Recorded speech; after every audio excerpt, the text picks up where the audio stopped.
దేవుడు ఎప్పుడు ఏం కోరుకుంటాడో తెలుసా దేవుని పిల్లలారా, మనం ఉన్న స్థితి కన్నా ఉన్నతమైన స్థితిలో వెళ్ళాలని దేవుడు కోరుకుంటాడు. ఇక్కడికే నువ్వు ఆగిపోవాలి, ఇక్కడ వరకే నీ విశ్వాస జీవిత పరిమాణం అని దేవుడు ఎప్పుడు చెప్పడం దేవుని పిల్లలారా. ఈ రోజు మనం భక్తిలో ఎంత ఉన్నాం చూడండి. ఏంటండి, రేపటి దినాలు అది ఎలా కనపడాలి? ఈ రోజు కన్నా కొద్దిగా ఉన్నతంగానే కనపడాలి తప్ప మన విశ్వాసము తగ్గిపోయినట్టుగా ఉండకూడదు మన దేవుని పిల్లలారా.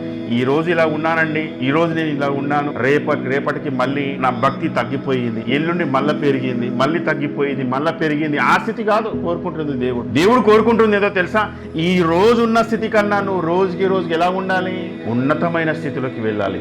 2025 సంవత్సరము ముగింపుకు వచ్చేసి ఉన్నాం కదా. ఏంటంటే ఒక నెల అయిందంటే నూతనమైన సంవత్సరంలో అడుగు పెడతాం మనం అందరం. 25లో మనం సాధించింది ఏంటి? మనం వచ్చిన స్థితి ఏంటి? మన కుటుంబ పరిస్థితి ఏంటి? మన సంఘ పరిస్థితి ఏంటి? మనం ఎలా ఉండగలుగుతున్నాము? ఎన్నిటిని మనం విసర్జించాము, ఎన్నిటిని అంగీకరించాము? మన విశ్వాసాన్ని మనము దేన్ని బట్టి కట్టుకుంటున్నాము, దేన్ని బట్టి మన విశ్వాసంలో మనము తొలగిపోతున్నాము? మనుషులను బట్టి మనం తొలగిపోతున్నామా? మనుషుల జీవితాలను బట్టి మనము ఏమైనా లోకంలో కలిసిపోయే ప్రమాదకరమైన స్థితిలో ఏమైనా ఉన్నాయా? లోక పోకడలు ఏమైనా అనుసరిస్తున్నామా? ఇవన్నిటినీ మనల్ని మనము తిరిగి చూసుకోవాల్సిన పరిస్థితి మన కళ్ళ ముందు దేవుని పిల్లల. ఎందుకంటే దేవుడు ఎప్పుడు కోరుకుంటుంది ఏందో తెలుసా?